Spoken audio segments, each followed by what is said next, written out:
Good morning, everybody. Happy Monday. It's been a long time since I said that. We have an amazing show. What do we have, Krystal? Indeed we do. It's amazing first and foremost because Saagar is back. Thank you. Nice to have you here, my friends. Yeah. Yes, indeed. I hope you enjoyed your time. I did. Much deserved. I certainly did. All right, lot to get to this morning. So actually just breaking, I just saw this. Hezbollah says that one of their commanders was killed in a strike. This comes as the U.S. defense establishment seems to be kind of freaking out about the chances of a broader war. So we'll break all of that down for you. Also, this was really something. The Secretary of Defense, Lloyd Austin, was secretly hospitalized and in the ICU, did not tell the White House. The president? Didn't tell the president, didn't tell the person who took over for him, had no idea that she was like first in command.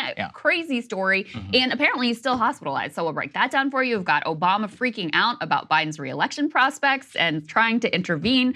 We've got a billionaire freaking out about plagiarism accusations against his wife.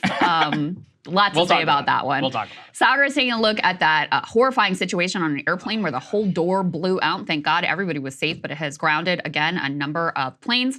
And excited to talk today to Ahmed Khan. He is a former Biden donor who is done and had it over Biden's unconditional support of Israel. So we'll speak with him about his thinking. Yes, that's right. But before we get to any of that, it is the new year and election season is officially on. It's 2024. So if you can go ahead and sign up to help us out, we would greatly appreciate it. Just to show you that we're very serious and we're already hitting the ground. This week on Thursday in the state of Michigan, we will be conducting a focus group with RFK Jr. supporters. So this is, I believe, the first time that a media organization has done a focus group. We're going to spend, just as we did previously with Trump and with Democrats, voters, talking to them about why they support RFK Jr., what independent views that they have, which particular ones, whether they just hate Trump or Biden. We're going to get really down into the specifics. I mean, we're going to treat him as I think that he should be treated, like the Ross Perot, really, of this election. And I'm honestly most excited and going to be fascinated by their responses. Yeah. More so, I think, even than the Trump and the Biden people, just to be like, what do you think? Yes. Why do you support RFK Jr.? It was interesting, of course, talking to the Republicans and the Democrats. But to be honest with you, like, they get focus grouped and polled all the time. Exactly. So we had a little bit more of a sense of who they are, how they're thinking about things, et cetera. And so it was very edifying to see that confirmed with our focus group.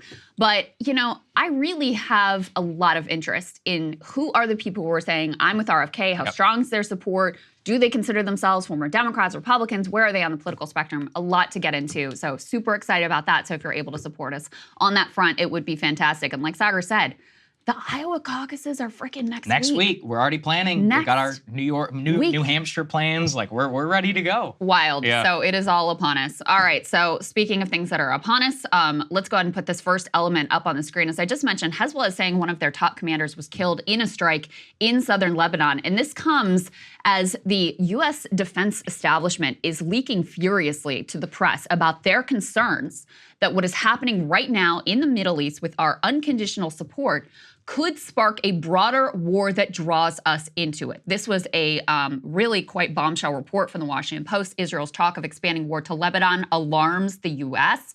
Let me read you a little bit of this report. U.S. officials are concerned that Israeli Prime Minister Benjamin Netanyahu may see an expanded fight in Lebanon as key to his political survival amid domestic criticism of his government's failure to prevent Hamas's October 7th attack. This is something we've been warning about from day one, that the fact that Netanyahu is on the rocks pushes him to continue the war, to continue to escalate. And it seems like our concerns are very well founded. I'll read you a little bit more here. They say in private conversations, the administration has warned Israel against a significant escalation in Lebanon. If it were to do so, a new secret assessment from the Defense Intelligence Agency found it will be difficult for IDF to succeed because its military assets and resources would be spread too thin given the conflict in Gaza. Since Hamas's October assault, Israeli officials have discussed launching a preemptive attack on Hezbollah. U.S. officials said that prospect has faced sustained U.S. opposition due to the likelihood it would draw Iran, which supports both groups, and other proxy forces into the conflict, an eventuality that could compel the U.S. to respond militarily on Israel's behalf. And, you know, this is something we have been tracking, Saagar, from the beginning. The incredible danger, the incredible risks of escalation here. You know, the one time when there was a little bit of a lull in tensions during the ceasefire, you saw the attacks on our troops in Iraq stopped. The Houthis dramatically scaled back their attacks. And yet it's remarkable the Biden administration is trying to figure out, okay, how do we avoid this escalation without ever floating the one obvious thing, which is to push for a ceasefire, which would immediately dramatically lessen tensions and avoid this potential disaster. Well, it's obvious that that's not going to happen at this point. We'll talk a little bit about the diplomatic front. But on the war front, I mean, they should be terrified about this. And one of the ways that I really began to understand that this was real is when some of the most pro-Israel voices in the U.S. began warning about it. Yeah. So let's go ahead and put this up there on the screen. This is Jonathan Schanzer.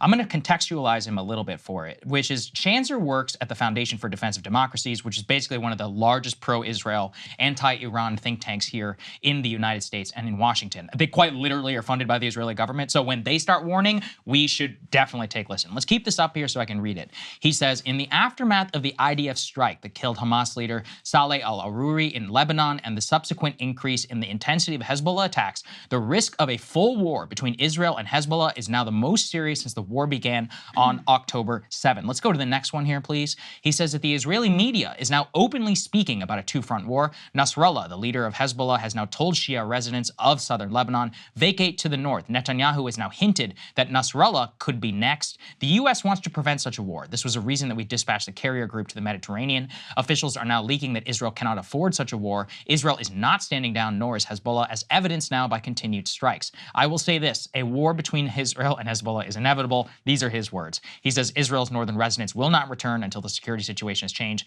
and what change will not likely come through clever diplomacy by the U.S. or France and not the UN. Go to the next one. This is, to me, the most important.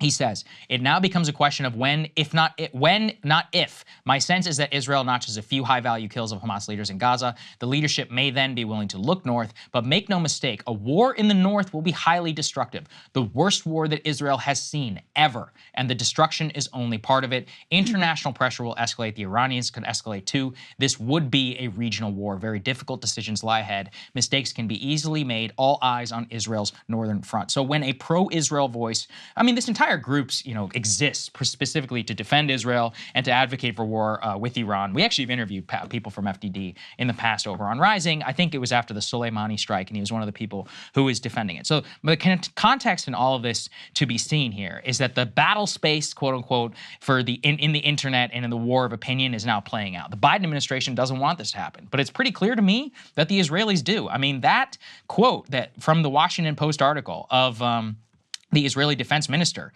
he says, we prefer the path of an agreed upon diplomatic settlement, but we are getting close to the point where the hourglass will turn over. This is not Gaza. Hamas has, basically is mounting an insurgency campaign. I think there'll be a low-grade military insurgency there for many years to come. But I'm not going to say it's manageable because it's going to be horrible, but it's a different military situation. Hezbollah, with their military capabilities, they've been preparing for this since 2006. And don't forget, 2006 was one of the worst wars that Israel has ever engaged in, and it caused significant strife in the country. And the IDF right now, they're sending reservists back. It's pretty clear the Israeli economy is suffering pretty badly from the overall effects of the war. The Houthi blockade is disrupting global shipping. That is nothing compared to what happens if this goes hot with Hezbollah. The Houthi attacks, the Iranian attacks, the attacks on American soldiers, and the likelihood, I actually am pretty willing to state that if Hezbollah, enters this war, and especially if Iranian proxy attacks continue, there's simply no way the U.S. will stay out of it. I'm not saying that we shouldn't stay. I believe that we should, but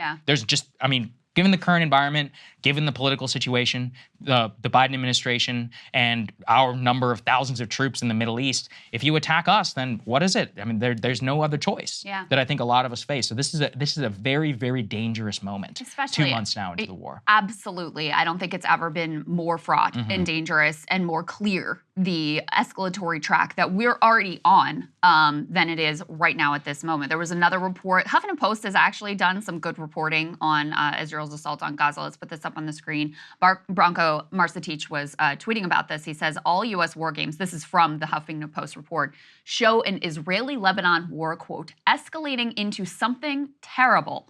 But the Biden White House still not considering putting conditions on arms transfers to Israel. One U.S. official says the problem is no one can rein in Biden. And Branko says this is alarming and damning, which I would have to agree with. So you have the various defense officials leaking to the Huffington Post, leaking to the Washington Post, leaking to the Wall Street Journal, leaking to all of these papers and media outlets. And maybe or maybe not, behind the scenes, Biden and co. are saying, hey, please don't start a war with Hezbollah. We really don't want you to.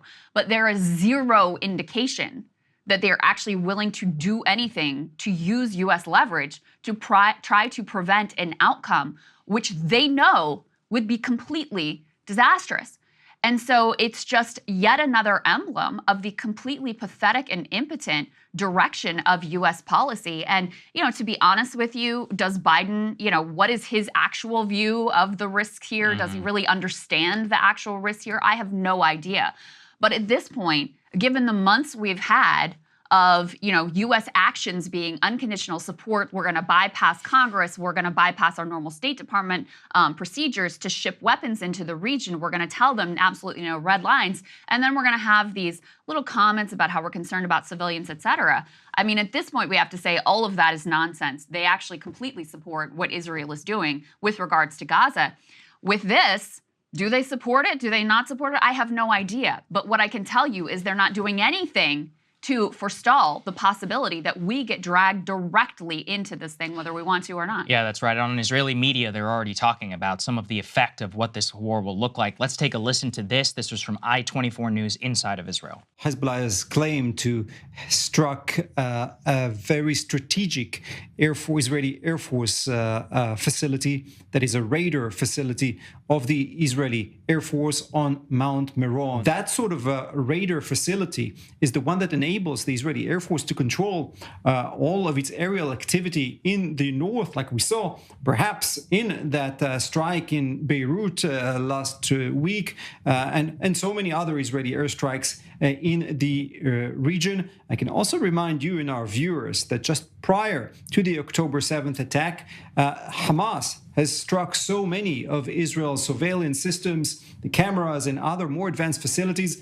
and even on October 7th itself was able to use drones to hit some of the very important strategic defense and radar systems on the border, what enabled Hamas to go on with that attack. And of course, that is extremely worrying if Israel's surveillance systems in the northern part of the next to the Lebanese border were also severely hit. Yeah, Krystal, and that came right after 40 different projectiles. Let's put this please up on the screen. Hezbollah fired dozens of rockets in their, quote, initial response to the killing of the Hamas leader. This is all across of northern Israel. We've flagged this before, but we haven't touched on it quite a long time. Don't forget, 100,000 people inside of Israel have been relocated from the northern border. It is the largest internal migration in Israeli history, actually, since 1948, which demonstrates the really fear on their part that the civilians will get caught into it. And the Israeli government is paying, billions of dollars just to house these people inside their own country. This just demonstrates to us what it will continue and may look like. And a two-front war, I think, would be genuinely catastrophic because they would have to make the same choices that we did in Iraq and Afghanistan. And we are, we are probably the world's greatest military. And we had to call up all of our National Guard and all of our reserves, and we were stretched very thin. This is a much smaller country. The reservists, many of them have already been sent home. Many hundreds of people have been killed, IDF soldiers. This would be the beginning and the worst and the bloodiest incident in them so far. So I think we should take these warnings very, very seriously. And diplomatically, I think I just come down to this. I don't see a way out. Netanyahu is cut.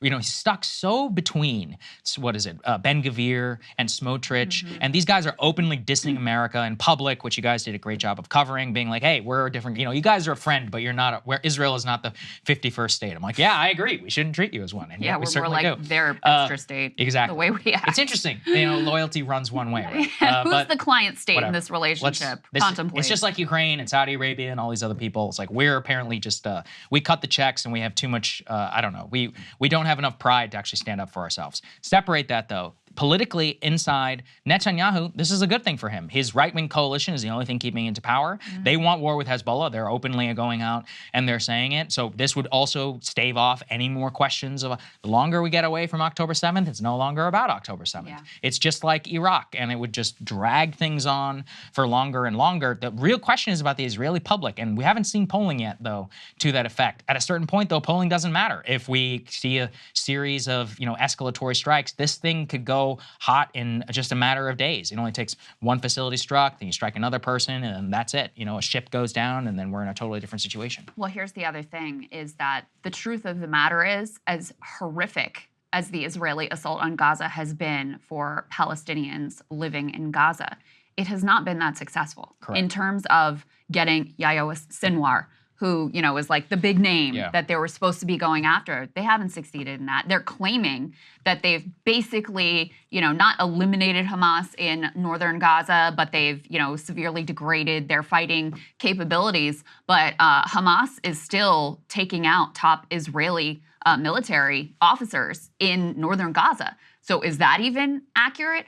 By their own estimates which is the rosiest possible projection of how many Hamas militants they've taken out, it's nowhere close to even half of the fighters that they have. They've had to shift their language even, within Israel of, the goal is no longer eliminate Hamas, it's more like degrade Hamas. So they've had to shift their language. So the other piece of the incentive here with Netanyahu is he's got to bring home a victory. If he has any prayer of staying in power. And so if victory is not going to come in Gaza, well, I guess we got to start a war on another front, which is something, by the way, they've been teasing from the beginning, even though, keep in mind, Hezbollah was not involved in October 7th, right? It's sort of like us going into Iraq when they had nothing to do with 9/11. It's a very similar vibes here because Hezbollah had nothing to do with October 7th. You'll recall Yoav Gallant, who is the defense minister in Israel, saying they could do in Beirut what they did in Gaza. And this was very early on. So they have been teasing this for quite some time now. You also had, I believe it was Yoav Gallant as well, saying we are fighting a 7-front war and we are taking actions already on 6 fronts.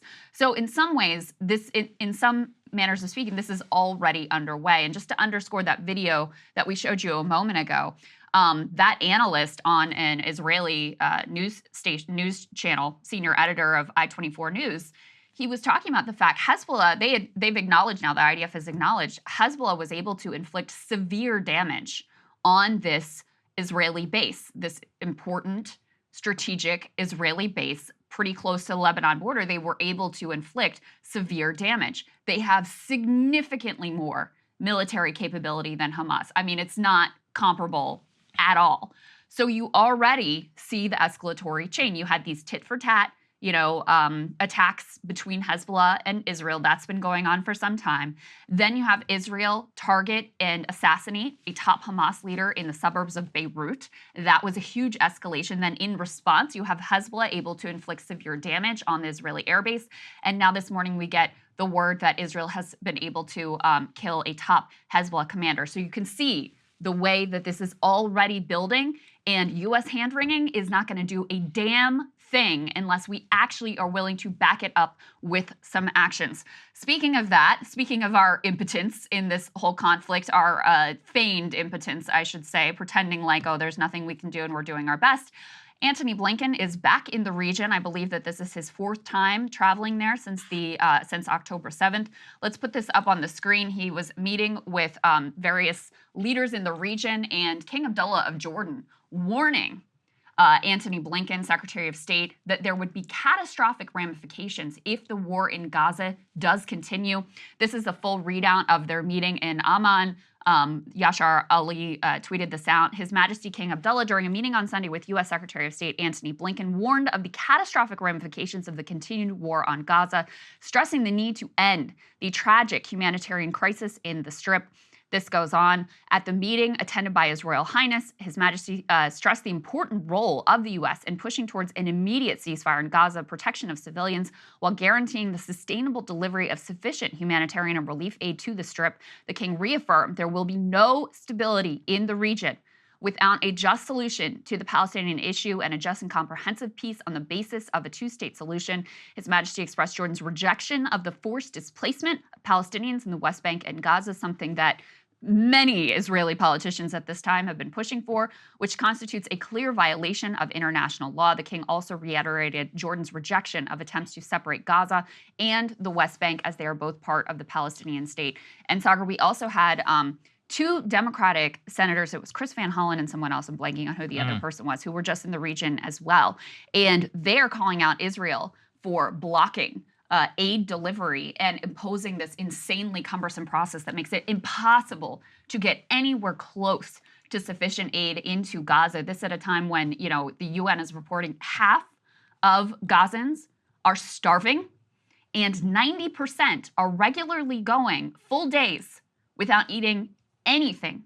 So even apart from, the bombs and the bullets, the starvation, dehydration, and disease is likely to ultimately claim more lives than even we've seen from the direct assault. Yeah, direct assault, looting, all of that. There's also some breaking news. I want to mention, Krystal is tying us a little bit back. That just came from Haaretz. 103 Israeli soldiers were just wounded yesterday in the war. Only 19 of those in Gaza. So that's over 80 Israeli soldiers wounded in a single day by Hezbollah. I mean, those are stunning numbers. I mean, this just came out now. So this is like at the Lebanese border, Lebanon. This is at the northern front, for Israel. Wow. I just wanted to mention it because, I mean, that's it took them weeks to lose 100 people or to even have wounded casualties in Gaza, just to demonstrate again the military capabilities. This is what actual ballistic missiles look like, not piddly little rockets that are launched from Gaza. So all that situation, together is really,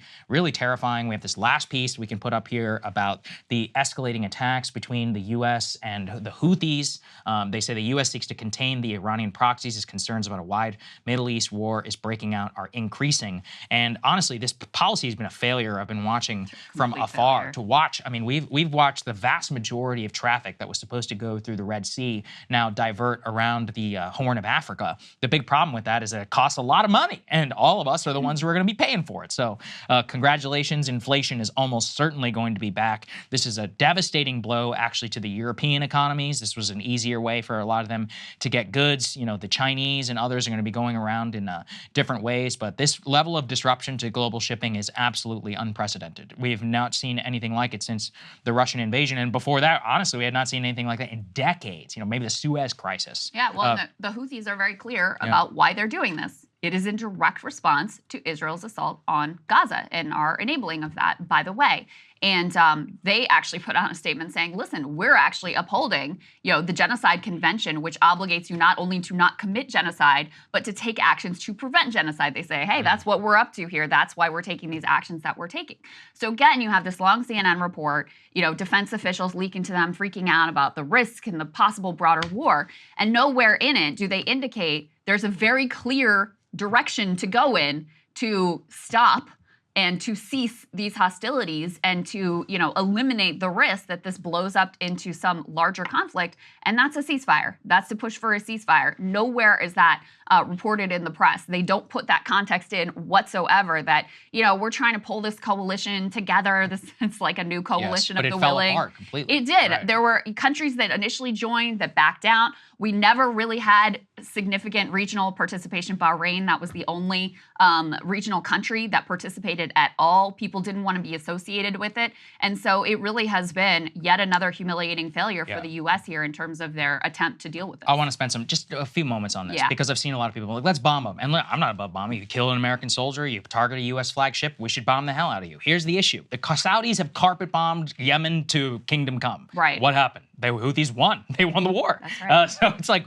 if bombs could solve this issue, then the Saudis would have already done it. And if you think that, they're incompetent or whatever, they're using our weapons, just so everybody knows. We were helping them pick targets, and we were supplying their entire war in Yemen. It became a horrific humanitarian disaster, and the Houthis still have the capabilities. Unfortunately, this is not a problem which can be solved with air power alone. To solve this and to actually put an end to the attacks, we could pursue diplomacy, or we're going to have to occupy Yemen. done. There's just no other way around it. Actual, ground soldiers would have to go in and they would have to dig them out of the fortifications that they've had now throughout the entire Civil War. They have huge stockpiles of weapons. I mean, the military capability of the Houthis and of Hezbollah, I would put it on par with like a small European nation. It's not a paramilitary force in the same way that Hamas is. So I just want to put that out there, because people are like, well, why isn't the military doing anything? They would if they could. That's not, if it was as simple as just bombing a single ballistic missile station or whatever inside of Yemen, it would be easy. But we have learned from the Saudis that it's not that simple. And in fact, the Saudis in the middle of their war, they often had missiles raining down on their own country, and they have freaking Patriot batteries and all of that. This would take billions of dollars, and there would be no way of quote unquote solving this problem without American ground troops. Well, the Saudi campaign shows us that for sure. There's an ongoing peace negotiation with Saudi and the Houthis. I mean, the Houthis control a portion of Yemen, including the capital city. The Saudi-backed, forces control another part of Yemen. So there's this ongoing process to come to some sort of negotiated terms. The U.S. is also concerned about upsetting that process. The Saudis don't want that process upset. Right. So there's those considerations as well. But, from the Houthis' perspective, this has been tremendously prestige building for them. Of course, yeah. Tremendously. Disrupting global shipping. This little force that's able to disrupt the whole globe and have massive, and now going toe-to-toe with the, world's great superpower. If we struck them directly, if we hit them directly, that would only further enhance their prestige. I mean, for them, this is really a win-win situation that they have figured out here, because there was some, discontent among their own people as the war is coming to a close. And so the Palestinian cause is one that unites everyone in Yemen. So they're able to demonstrate that they're fully behind that. They're able to raise their profile globally. And, if we were to hit them, that's how we're saying, they've been bombed to hell. If bombs were the answer, that would have been solved long ago.